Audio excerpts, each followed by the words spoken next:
KPI green energy काफ़ी interesting stocks है भाई। अभी काफ़ी टाइम से यहाँ पे 56% का लगभग गिरावट हो चुका था, लेकिन अभी कुछ दिन से देखेंगे तो अच्छा खासा रिटर्न दे रहा है। अभी आज के दिन में भी अच्छा खासा रिटर्न दिया है। 5 दिन के अंदर देखेंगे, यहाँ से डाउन से देखेंगे लगभग 20% का रिटर्न दिया है। एक मंथ में यहाँ पे 18% का गिरावट है, बट यहाँ से नीचे बिल्कुल डाउन से देखेंगे 33% का रिटर्न। मैं आपको यही बताना चाहता हूँ, यहाँ पे जब ये शेयर नीचे गिर रहा था तब सोचो किसी इन्वेस्टर ने जब यहाँ पे खरीद लिया है तो सोचो यहाँ से उसको कितना अच्छा रिटर्न मिल रहा है। और एक चीज़ बता दूँ, जब ये गिर रहा था तब क्या सोच रहे थे कि भाई यहाँ पे प्रोमोटर कुछ माल वाल बेच ना रहा है, एफआईडीआई तो कहीं हिस्सेदारी बेच के नहीं जा रहा है, या कंपनी में कुछ दिक्कत आ गया, कंपनी में काम काज नहीं है। चलो उसके बारे में डिटेल थोड़ा सा एनालिसिस करते हैं। KPI green energy market cap 8,300 एक टाइम पे हुआ करता था। 15-16 हज़ार करोड़ की कंपनी हुआ करता था, तो अभी लगभग 8,000 करोड़ में आ चुका है। और फिलहाल अभी करंट प्राइस है 422 रुपीज़, और स्टॉक भी अभी देखेंगे 35। और स्पेशल एक मेन चीज़ आपको बता दूँ, 6 फरवरी अभी इसका क्वार्टर रिजल्ट आने वाला है, यानी कि कल की बात कर रहा हूँ, कल इसका क्वार्टर रिजल्ट आने वाला है। तो आप इस स्टॉक्स को रेडर में रखिए, बिल्कुल वॉच कीजिए, स्टडी कीजिए, और ये मेरा इस वीडियो को पूरा एंड तक आप वॉच करेंगे तो डेफिनेटली कुछ ना कुछ थोड़ा सा सीख के जाएंगे। जितना मुझे नॉलेज है मैं आप तक शेयर डेफिनेटली करूँगा। और चलो P35 और इंडस्ट्री पी के साथ में कंपेयर करेंगे, इंडस्ट्री P34, तो उसके हिसाब से अभी ओके ओके में चल रहा है, ना अंडर वैल्यूड है ना ओवर वैल्यूड है, तो मतलब अंडर कंट्रोल में है। और इसके अलावा कंपनी का सबसे इंपॉर्टेंट चीज़ देखें, कंपनी के पास रिजर्व बहुत अच्छा खासा है, और डेट टू इक्विटी देखेंगे 0.24, यानी कि ना के बराबर, इतना ज़्यादा डेट नहीं है।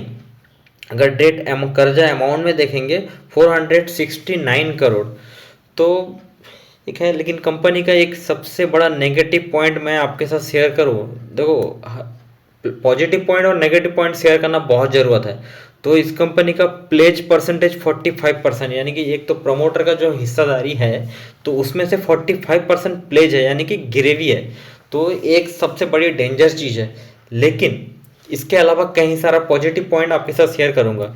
यहाँ पे देखेंगे अभी इसका सेल्स ग्रोथ और प्रॉफिट ग्रोथ देखते हैं। यहाँ पे मार्च टू मार्च, यानी कि financial quarter year on year, sorry financial year on year, यानी कि मार्च टू मार्च में सेल्स ग्रोथ देखेंगे 73%, प्रॉफिट ग्रोथ 72%, यानी कि ईयर ऑन ईयर कंपनी का कामकाज का कोई दिक्कत नहीं है। ओके, अच्छा खासा मतलब फोड़ रहा है, मतलब कामकाज कर रहा है, सॉरी।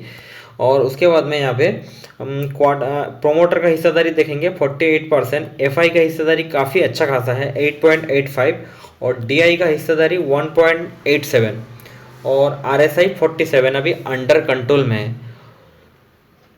और एक इम्पॉर्टेंट पॉइंट बता दूं, यहाँ पे फिलहाल अभी स्टॉक्स 43% डिस्काउंट में मिल रहा है। चलो थोड़ा यहाँ पे quarterly sales and profit and yearly sales and profit थोड़ा डिटेल देख लेते हैं। देखो किसी भी कंपनी में सबसे ज़्यादा इंपॉर्टेंट होता है कि सेल्स हो और उसके साथ में प्रॉफिट हो। और सेल्स और प्रॉफिट कैसे देखना चाहिए, यहाँ पे क्वार्टर ऑन क्वार्टर एक ट्रैक रेकिंग होता है, quarter on quarter sales plus profit होता है, उसके बाद में year on year sales plus profit होता है। तो कंपनी अगर इतना दे रहा है तो सोचो कंपनी में एक अच्छा खासा प्लस पॉइंट। और इसके अलावा कहीं प्रमोटर इसका हिस्सादारी बेच तो नहीं रहा है, एक सबसे बड़ा नेगेटिव पॉइंट है। और उसके बाद में एफआई कहीं पे मतलब हिस्सादारी बेच रहा है कि नहीं रहा है, और डीआई साथ साथ बेच रहा है कि नहीं बेच रहा है, तो ये सारा चीज़ें चेक करना रहता है। या फिर इसके जगह में कहीं प्रमोटर इसका हिस्सादारी बढ़ा तो नहीं रहा है, बढ़ा रहा है तो बहुत अच्छी बात है, एफआई कहीं हिस्सेदारी बढ़ा रहा है तो और अच्छी बात है, डीआई भी बढ़ा रहा है तो बहुत अच्छी बात है। तो ये सब पॉइंट कहीं सारा चेक करना रहता है। अभी चलो quarter on quarter sales growth profit growth देख लेते हैं। सबसे पहले क्वार्टरली यहाँ पे सेल्स देख लेते हैं, कि यहाँ पे सब देख सकते हैं क्वार्टर ऑन क्वार्टर है। और अभी सितंबर 2024 यहाँ से लेके 57 करोड़, 62 करोड़, 75 करोड़, 120, 160, 179, 182, 189, 215, 330, 200, यहाँ पे थोड़ा सा गिरावट है। देखो क्वार्टर ऑन क्वार्टर में एक दो क्वार्टर, देखो ईपीसी सेक्टर का कामकाज है, तो बीच में 1-2 क्वार्टर में पेमेंट थोड़ा सा डिले कई बार हो जाता है। आप सोचो, आप अगर कहीं पे कॉन्ट्रैक्टर कर रहे हैं तो हो सकता है ना पेमेंट थोड़ा सा डिले हो जाता है। यहाँ पे कोई मटेरियल प्रोडक्ट नहीं है कि भाई आज भेजा 1 हफ्ते बाद में पूरा कंप्लीट पेमेंट मिल गया या 15 दिन बाद में पेमेंट मिल गया। लेकिन जो ईपीसी यानी कि जो कंस्ट्रक्शन जो कामकाज होता है तो उसमें थोड़ा सा पेमेंट इशू रहता है, लेकिन वहाँ पे tracking year on year check करने में रहता है। तो फिर भी तो मैं क्वार्टर ऑन क्वार्टर में यहाँ पे इतना अच्छा खासा सेल्स कर रहा है। उसके बाद में जून देखेंगे 348 से सितंबर 360, तो क्वार्टर ऑन क्वार्टर यहाँ पे सेल्स ग्रोथ अच्छा ही किया है, कोई दिक्कत की बात नहीं है। और उसके बाद में चलते हैं नेट प्रॉफिट। तो नेट प्रॉफिट यहाँ पे देखेंगे 12 करोड़ से 13 करोड़, 10 करोड़, 22 करोड़, 21 करोड़, 34 करोड़, 32 से लेकर 33 करोड़, 35, 51, 43, 66 और फाइनली अभी सितंबर 2024 का 70 करोड़।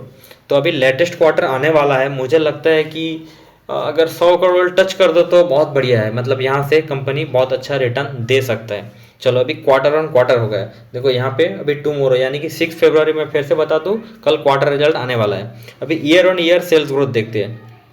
बहुत इंपॉर्टेंट होता है किसी भी कंपनी को ट्रैकिंग करने का ईयर ऑन ईयर यहाँ पे सेल्स ग्रोथ। यहाँ पे देख सकते हैं मार्च 19, मार्च 20, 2021, 2022 सब मार्च ऑन मार्च है। तो सेल्स ग्रोथ देखते हैं सबसे पहले 34, 59, 102, 230, यहाँ से सीधा डबल 644, काफ़ी अच्छा जंप किया है 2023 में। उसके बाद में मार्च 2024 में देखेंगे सीधा 1000 यहाँ फाइनली टच कर दिया। और टीटीएम ट्रेलिंग 12 मंथ में 1327 करोड़। अभी तो दिसंबर बाकी है, मुझे लगता है कि 1500 भी हो सकता है। और उसके बाद में चलिए सेल्स ग्रोथ हो गया। सेल्स ग्रोथ काफ़ी बढ़िया है यहाँ पे, सेल्स ग्रोथ यहाँ पे काफ़ी बढ़िया है, कोई दिक्कत की बात नहीं। ग्रीन एनर्जी सेक्टर में जिस तरीका से एक्सपेक्टेशन हम लोग कर रहे थे तो उस तरीका से यहाँ पे सेल्स ग्रोथ हुआ है। और उसके बाद में नेट प्रॉफिट देखेंगे। चलो नेट प्रॉफिट किसी भी कंपनी का कितना भी सेल्स हो वगैरह वगैरह हो, तो यहाँ पे ईयर ऑन ईयर अगर नेट प्रॉफिट अच्छा खासा हो रहा है, डबल मतलब डबल हो रहा है, तो रिटर्न भी उस तरीका से देगा। आप सोचो 9 करोड़, उसके बाद में 6 करोड़, उसके बाद में सीधा 22 करोड़। तो यहाँ पे देखिए किस तरीका से मल्टीप्लाई हुआ है, मतलब किस तरीका से सेल्स डबल हुआ है, ट्रिपल है, मतलब कितना एक्स हुआ है आप खुद काउंट कर लीजिए। उसके बाद में 43, 3 करोड़, उसके बाद में 110, 162 और उसके बाद में 230। तो प्रॉफिट ग्रोथ काफ़ी बढ़िया है, यहाँ पे कोई दावराए वाली बात नहीं है। सोचो 9 करोड़ से 230 करोड़। और उसके बाद में ईपीएस भी देखेंगे, ईपीएस भी यहाँ पे कहीं ना कहीं बढ़ रहा है, काफ़ी बेहतरीन तरीके से बढ़ रहा है। तो यहाँ पे कुल निकल के ये आया, जब स्टॉक गिर रहा था तब आपको इन सारी चीज़ें एनालिसिस करना रहता है, ठीक है। जो मैं आपको पूरा पॉइंट बताया, इस पॉइंट को पूरा ध्यान से आप रखिए।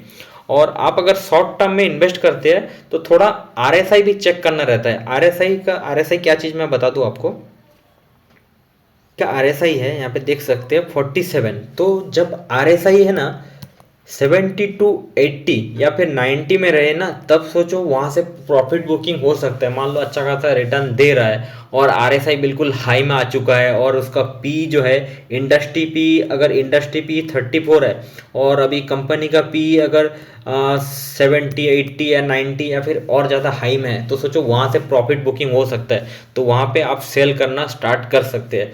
तो स्टॉक मार्केट में कुछ ऐसा तरीका है। मैं कोई सेबी रजिस्टर नहीं हूँ, जस्ट आपको स्टडी पर्पज़ के लिए अब तक शेयर किया हूँ। और आप भी यार इसको एक नॉलेज पर्पस के हिसाब से आप वीडियो को प्लीज़ रिसीव कीजिएगा। और मुझे जितना नॉलेज है मैं आप तक शेयर किया हूँ। पता नहीं किस तरीके से बोल पाया, मैं प्रोफेशनल तरीके से शायद नहीं बोल पाया होंगे, लेकिन जो मैं समझाना चाहता हूँ बस मैं आप वही समझिएगा प्लीज़। और मैं कोई आर्टिस्ट नहीं हूँ जो एक्टिंग करके बताऊँगा। सो इसके अलावा और एक चीज़ देखते हैं।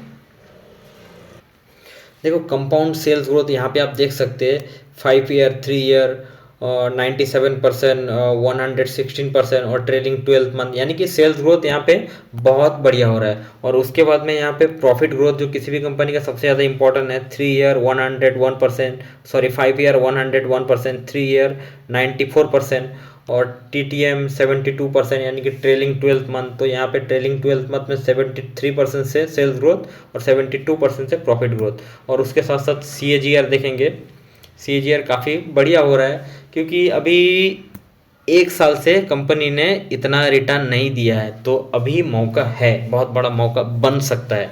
तो आप पूरा जानकारी करने के बाद में आप पैसा इन्वेस्ट कीजिएगा। मैं कोई बाय सेल का रिकमेंडेशन बिल्कुल नहीं कर रहा हूँ भाई, सो सॉरी, माफ़ कीजिएगा, मैं सेबी रजिस्टर बिल्कुल नहीं हूँ, जस्ट स्टडी पर्पज़ के लिए, नॉलेज पर्पज़ के लिए आपको बता रहा हूँ।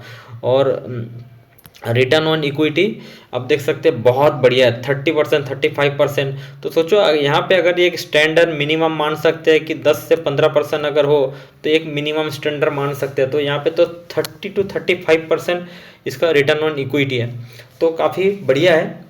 और उसके बाद में यहाँ पे प्रोमोटर का थोड़ा सा हिस्सादारी यहाँ पे देखेंगे कि प्रोमोटर कहीं पे बेच तो नहीं रहा है। तो प्रोमोटर 48%, और FIDI देखेंगे यहाँ पे काफ़ी अच्छा खासा है, 8.85%।